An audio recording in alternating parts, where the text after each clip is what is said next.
Tonight we are in the middle of our Back to School series, and this school year is the first year that RPS 205 will have air conditioning in all of their schools. Yeah, and we're looking into how our warming climate impacts our school districts. We're going to send it over to Chief Meteorologist Alex Kirchner to show us how the school year is heating up. Alex. Well, Brittany, due to climate change, there are more opportunities for warm to hot days as our kids go back to school. So over the last 50 years, we've seen an increase in warm fall days by 11 days. We see a similar trend in the spring when warm to hot weather returns at the end of the school year. There is a 12-day increase in warm spring days. This all means more time needed to run the air conditioning to keep classrooms comfortable and create a proper environment for learning, Dylan. That's right, Alex. Well, because of these warmer conditions, the demand to cool schools is only getting higher and higher. Now, according to Climate Central, across the last 50 years, the cooling demand in Rockford has raised by 18%. Not only that, but the cost for cooling is high. Now, out of 110 school districts nationally, Rockford takes the 21st spot on the list nationwide on how much it costs to cool a school. That's also with a price tag of $165 million, plus an average yearly maintenance cost of $2.2 million.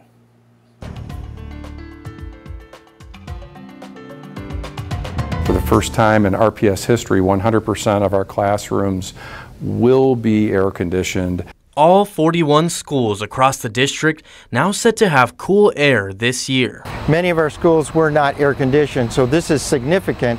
It gives us the opportunity in order to have a comfortable learning environment in the early part of the fall as well as the later part of the spring.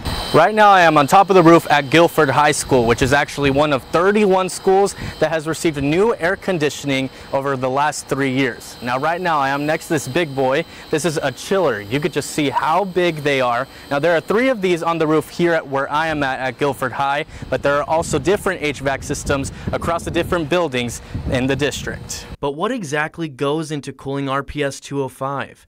For the district, that's $165 million in grant funds. We do have a variety of different types of units that we provide for air conditioning across the district that were designed based upon cost, also the scale of the schools themselves. But it is a proven fact that when the students are more comfortable within their environment, they provide for a better learning experience. As the days get hotter, so does the demand for cooler air. Dixon implemented air conditioning in all of their buildings 4 years ago. Some of our buildings have 3 and 4 stories into them.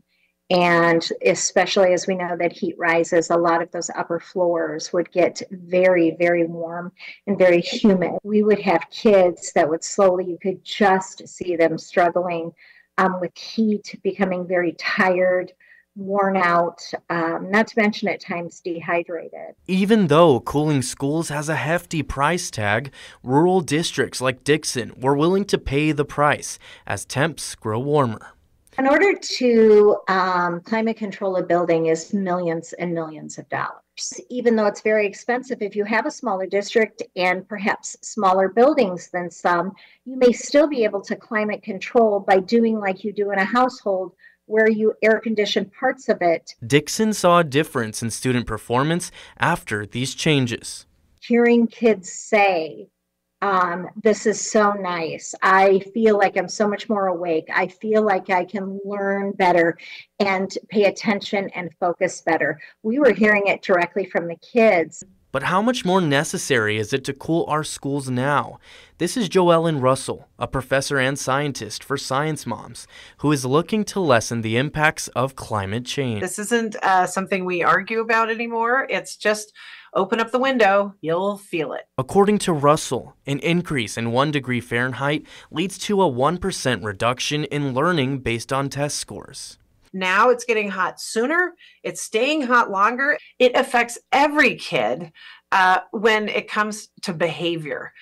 They have a harder time sitting still when they're uncomfortable. Back in the 70s, when it was cooler, you would just open a window if you needed to air the kids off, or it was uncomfortable or stuffy in the room. Now we're having, because it's so hot, we're having to shut the windows. So that means no air at all. Stateline schools making students comfortable, one building at a time. And RPS 205 plans to have all of their final installments completed by September 30th. And of course, school starts next week on Wednesday.